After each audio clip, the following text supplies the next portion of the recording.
When you're a startup and you need capital, right? Capital is just an ingredient to your success story. It's the fuel to your ship that you've built. Like you're as a startup, you're always kind of seeking, you're hopeful for smart money. Welcome to the Be Epic podcast, brought to you by the Sam M. Walton College of Business at the University of Arkansas. I'm your host, Brent Williams.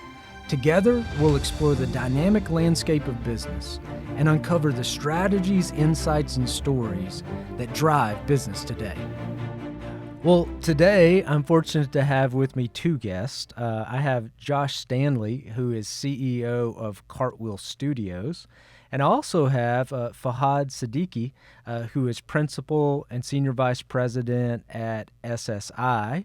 We'll tell you a little bit more about both of them, about SSI and Cartwheel, what they do, and the unique partnership they're forming in Northwest Arkansas.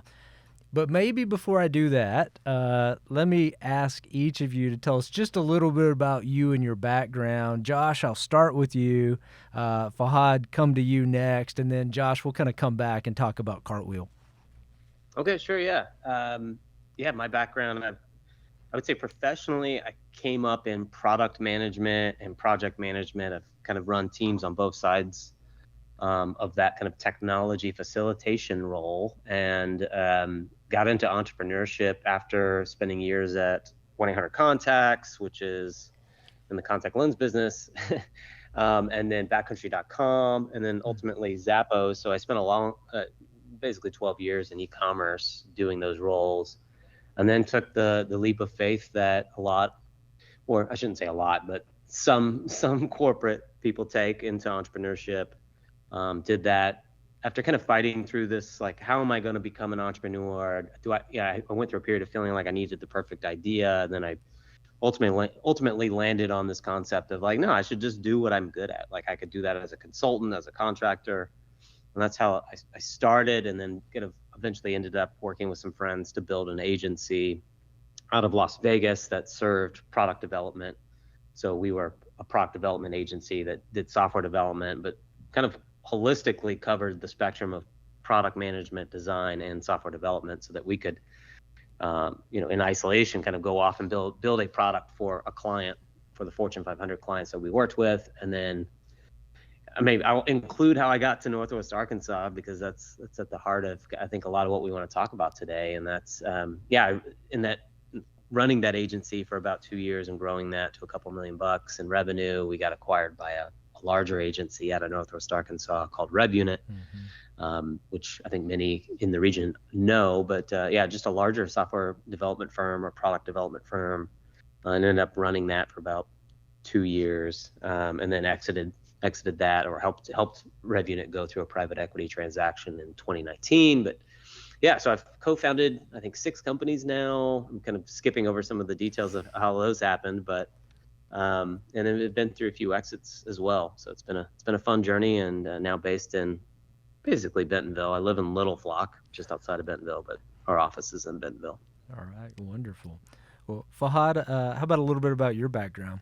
It's hard to follow Josh on this one. It so is. Certainly less exciting career, but I started in the telecom sector in New York, basically big corporate. Spent 10 years in telecom in different positions, very corporate positions, corporate development, strategy planning, so a little bit finance and strategy oriented, and then wanted to get closer to sales and marketing, became head of marketing for a B2B division, business services division. So that was sort of how my 10 years were panned out, and then decided, okay, let's do something more entrepreneurial and try to set up my own e-commerce startup. Now I'm in Chicago at this point. Spent exactly a year and 3 months doing that and burning all my cash. Great experience, loved it, but didn't work out for me. And that's when I ran into the founder of SSI in Chicago and decided to join these guys to help grow this business. And I've been here now 9 years. It's been a fantastic journey. We've grown this company from 50 to 550 in this period of time. So great experience. Well, incredible experience for both of you. Josh, you're in Northwest Arkansas and have created and leading Cartwheel Studios. And I would tell us a little bit about Cartwheel. I think maybe many people aren't all that familiar with the venture studio model. Yeah, I definitely find that that's the case. It is a kind of emerging asset class of sorts, and so yeah, I can speak to Cartwheel and this startup studio / venture studio model. So Cartwheel started as a startup studio, and I'll talk about that the transition we're in the middle of right now, kind of expanding that scope. But yeah, essentially, anybody who's founded a company before knows how hard it is to get a company off the ground, to start from scratch, to build from zero, to get even to $1 million in revenue was a big accomplishment and requires blood, sweat, and tears. And I think another thing that I think most people know about startups is 90% of them fail. Like, that's a fairly well-known stat that gets thrown around. So I think the startup studio model and the venture studio model, and I'll talk about the differences in a minute, or they're very nuanced differences between the two. They're relatively the same. But the model itself is like, how do we improve that 90% failure rate? How do we pull forward the failure rate? How do we do it early on before significant investments of people's time, talent, and resources? And so that's really what the startup studio model is striving to do. It is, it's not an incubator, which a lot of people start translating startup studio into incubator, or it's not an accelerator either. Both of those models go out and seek either a founder or co-founding team or an established startup to help accelerate their growth, right? Like, those models are great models. There's nothing wrong with them, but they are built to kind of take an established person or team and startup, pull it in and help accelerate it in some capacity, where the startup studio, venture studio model is more about, let's go identify the white space that exists, the blue ocean opportunities in different markets. So you tend to focus on a certain thesis. If you're running a studio, like for us, it's the retail value chain, which I know is near and dear to you, Brent. And that idea of focusing on the retail value chain for us, it's like, okay, let's go identify where are there opportunities in the retail value chain for us where we can come up with new business concepts. And we tend to try to have affinity mapping around those business concepts. And by that, I mean, hey, this next cohort of concepts is all going to be focused on supply chain. So we're going to go identify 20 concepts, potentially viable business concepts in the supply chain space.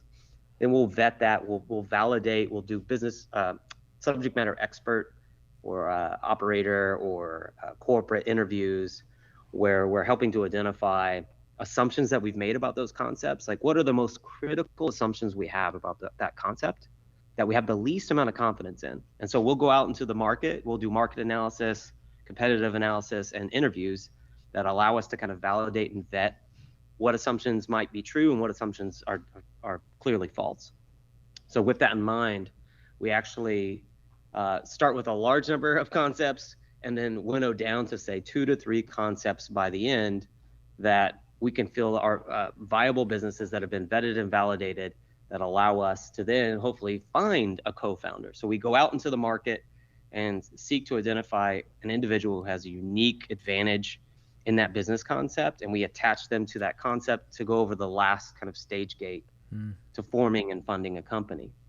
So that's a startup studio. That's how it's different from an incubator, an accelerator, and it's hopefully a higher probability of success than just starting from scratch. What we see when we look at and help and try to help startup founders that might exist out in the community is we see a lot of confirmation bias. We see people that seek out data that validates the assumptions they've made up front. We see emotional attachment. Maybe like you're really attached to this thing and it just doesn't have the legs. And so what we believe is that the startup concept really allows for the separation, or startup studio concept really allows for that separation. Because if an idea isn't working, like, we're not emotionally attached, like, we will take it out behind the barn and shoot it. Like, we will put that idea down if it doesn't have legs. And in a way that allows us to really get to the heart of what has the highest probability of success. So that's in a nutshell, that's the model of venture. And just to say it, startup studio, venture studio looks exactly the same as what I just described. The only addition I would add is it typically has a sidecar fund. So it has what looks like a traditional venture fund attached to it, where it can do follow-on investments into those startups as they kind of continue up the life cycle into later stages and later fundraising rounds.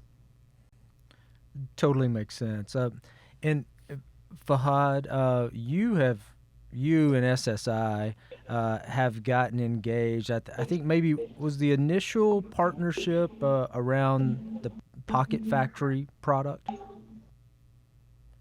Yeah, so I can give you some backdrop of that. So over a period of time, we've actually built some products with some entrepreneurs and launched them as separate entities.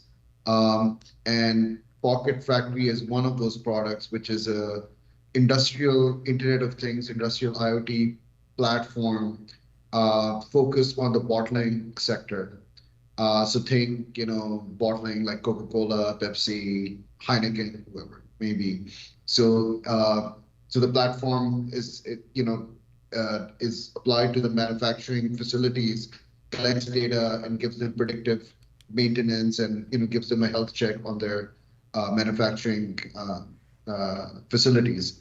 So we decided we needed a platform to scale this startup, and that's when we ran into Josh and team and found that Cartwheel to be an impressive platform where we thought this startup could, land and scale basically. So that's how we started this partnership. And now that partnership is much broader than where we started off. Well, and these are sort of Josh's words, not yours exactly. But when he described SSI to me, he said you guys are a little unique in that you're high quality, you're fast, you work well with startups, and then you also have a fund where you do invest in maybe some of those startups. Tell us a little bit about just SSI and kind of, was Josh right? Is that the right description? I hope he is. Well, all I can say is that we've got a good track record. We're currently engaged with like 40 plus tech companies, out of which most of them are startups, happen to be startup, or I'll call funded startups. Fewer idea stage companies. The rest of our clients are more enterprise, or let's say publicly traded companies where we're doing multi-year sort of projects. But in terms of the number of customers, most of our work is in the tech space, and out of that portfolio, it's mostly tech startups. And I think where we have been successful is our average client relationship goes above 5 years, and for the top 10 clients, it's above 8 years, which is not typical in the sector. And really, I think the reason for this is because we have such a great model of engagement where we can understand the needs of an early stage firm, which are very different from when they scale to a growth stage and then to maturity. And we work with all size and stage firms and build a very flexible model that can take them from that idea all the way to market to scale and then beyond. And in our team of technical architects to developers, etc., that team kind of evolves as their maturity evolves. And so I think that model has really worked for us and has been successful. We've been lucky also. We worked with some really amazing startup founders and startups that started with really 2 guys and 2 dogs that came to us with an idea and exited for $400 million 2 years later, and built, and all those platforms have been built by us. And since that happened, we set up our own fund because we were like, okay, we didn't have any skin in that game. They had a great exit, and we've been their partners. And even today, with the startups, they're not a startup anymore. They've been acquired by a publicly listed company. So we set up our own fund. Basically, we invested in this fund, and the idea is, again, on a case-by-case basis, where there's a good match in terms of domain or industry knowledge and expertise, and we can bring something to the table other than just pure development capabilities. and we see a good match with the founders, we'll typically participate in their capital raise and invest. And it's a win-win for everyone because, our personal money or company's money is tied into their success. And so everybody wins and we make sure that they're successful. So try to make sure as much as possible. Just to jump in here, like it's not possible that every vendor on the planet can do what SSI can do. But like when you're a startup and you need capital, right? Capital is just an ingredient to your success story. It's the fuel to your ship that you've built that you're hoping to take, exit exit the gravitational force of kind of just creating a company with. And like to have a partner that also has the ability to invest in your startup. Like you're as a startup, you're always kind of you're hopeful for smart money, right? You're hopeful that along with that capital, that ingredient, that fuel to your ship, you can also get someone in partnership with you that has aligned incentives that can bring more value to the table. And man, to have your technology team have that capability to also be kind of a contributor to that fuel. I don't know. There's a lot of power. I'd love to see more. I would love to see more companies that provide services to startups that are always asking for payments, right? Like they're selling into startups or selling into Series A, Series B companies, wanting their cash that they've raised in exchange for services, but also to be able to contribute back. Not in all instances, but when interests are aligned, like when you can create aligned incentive relationships with vendor partners, I think that's where some of the best outcomes come from. When everybody's invested, everybody's like, no, we need this to work. Let's make sure we're coming up with the best concepts, delivering the best possible solution. I think that's interesting for me. Absolutely. And Fahad, well, I'm a big believer in the state of Arkansas and Northwest Arkansas. Clearly, I've spent much of my life and career here, and get a chance to lead the Sam M. Walton College of Business, which is quite an honor, as you can imagine. But my understanding is that you are working on opening an office here in Bentonville, and so you must see at least some degree what we're seeing, I think. So again, I'll give a lot of credit to Josh and team. They invited us to Northwest Arkansas to take a look at the ecosystem that all of you are building actually together. We were very impressed. We're fairly active in the Chicago sort of surrounding between Chicago, Milwaukee, Detroit, sort of the broader tech ecosystem, incubators, accelerators, venture capital funds. We've invested in a bunch of funds ourselves as well. So we stay engaged in that ecosystem. And when we visited your region, we found a region which is developing fairly quickly, great concentration of, Fortune 100, great activity overall. We felt that this could be a place where we should invest and get engaged in the tech ecosystem and try to be an active contributor. So we decided to partner. So we signed a partnership with Cartwheel as well, a broader partnership. And then as part of that, we will set up an office, and we're in the process of setting up an office there and hiring a couple of key people to be engaged actively in that ecosystem. Also, I noticed you guys were ranked on the Wall Street Journal's list of cities. So that was just, 2 days ago? I saw that you guys were ranked number 2 in the sort of the mid-size or small-size regions that have kind of highest concentration of skilled tech workers. So congratulations, that's amazing. Well, this region is rapidly developing in that respect, and certainly is exciting. And I'm excited you and your team will be here and be engaged in the ecosystem. Josh, I want to go back to a point when you were describing Cartwheel. That I think is probably really important. I know it's one of the things that really excited me. Is that you've got a strong focus on the retail value chain. Why is that important? I mean, I'm sure there's probably some obvious reasons, but there's probably some nuances to why that's important as well.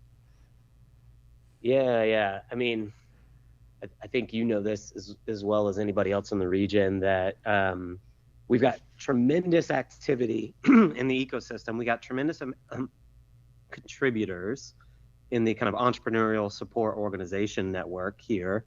A lot of it, and we have amazing philanthropic families here that contribute to a lot of activity and kind of the growth that we're all experiencing and loving, I think.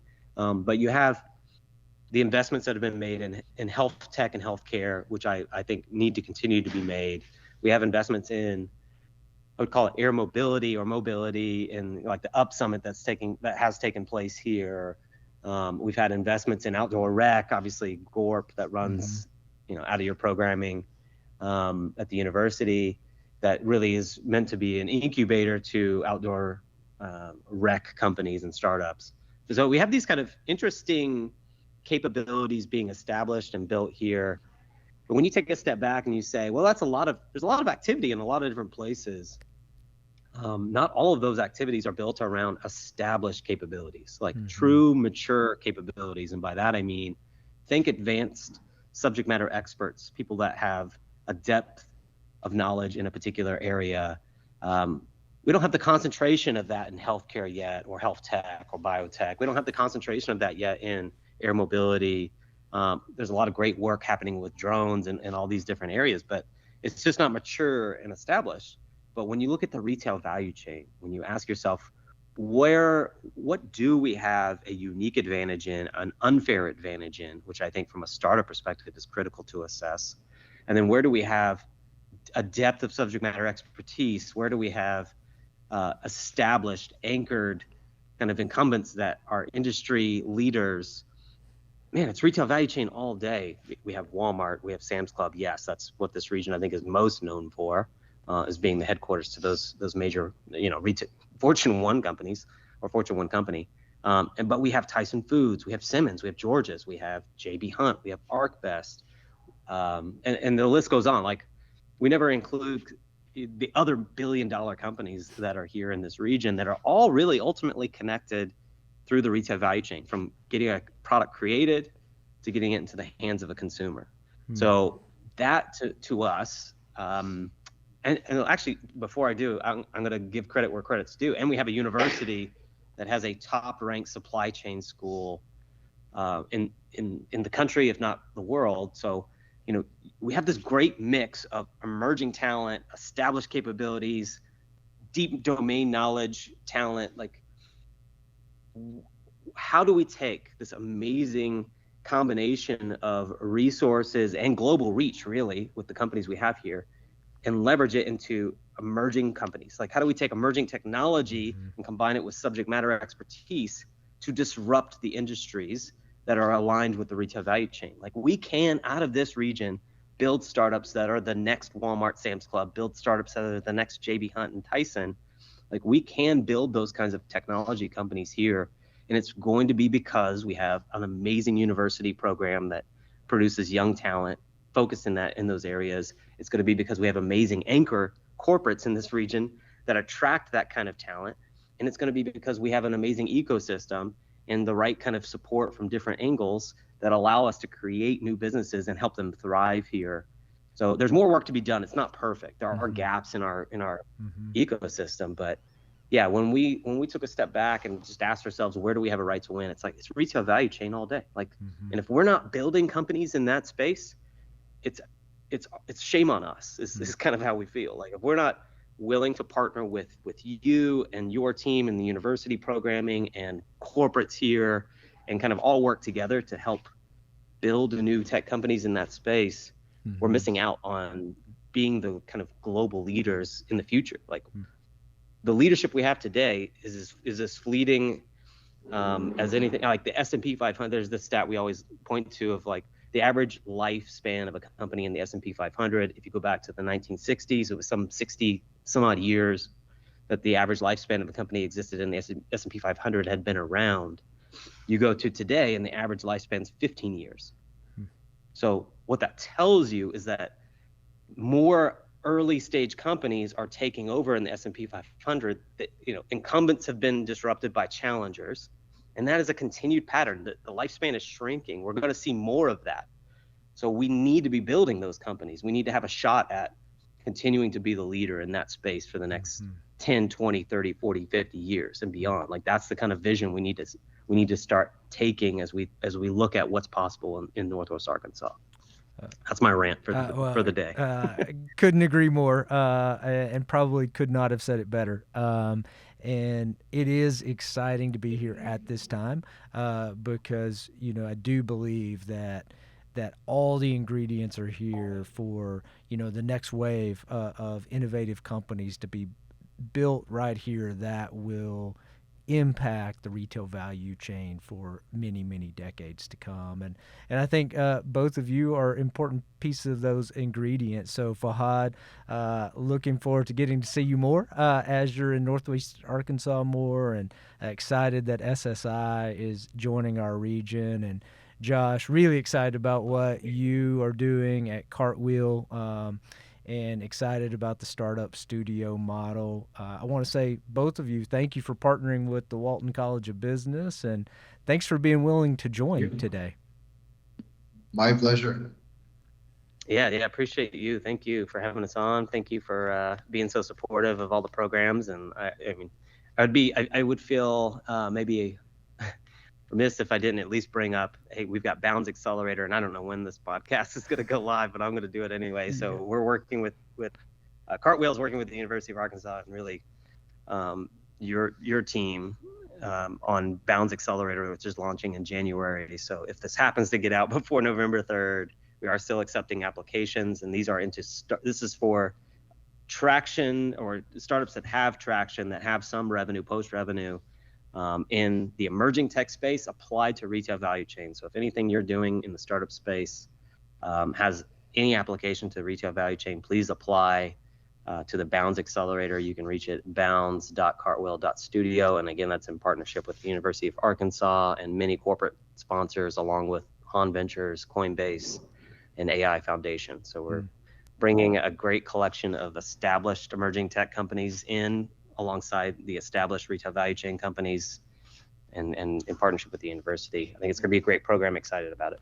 Yeah, I'm, as you know, super excited about that partnership, all the different partners that have come together to make that happen. Josh, your team, other partners.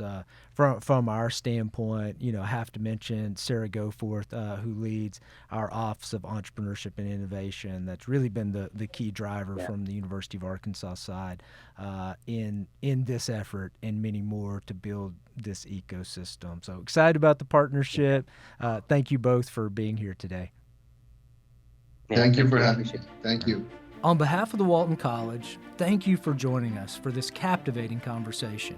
To stay connected and never miss an episode, simply search for Be Epic on your preferred podcast service.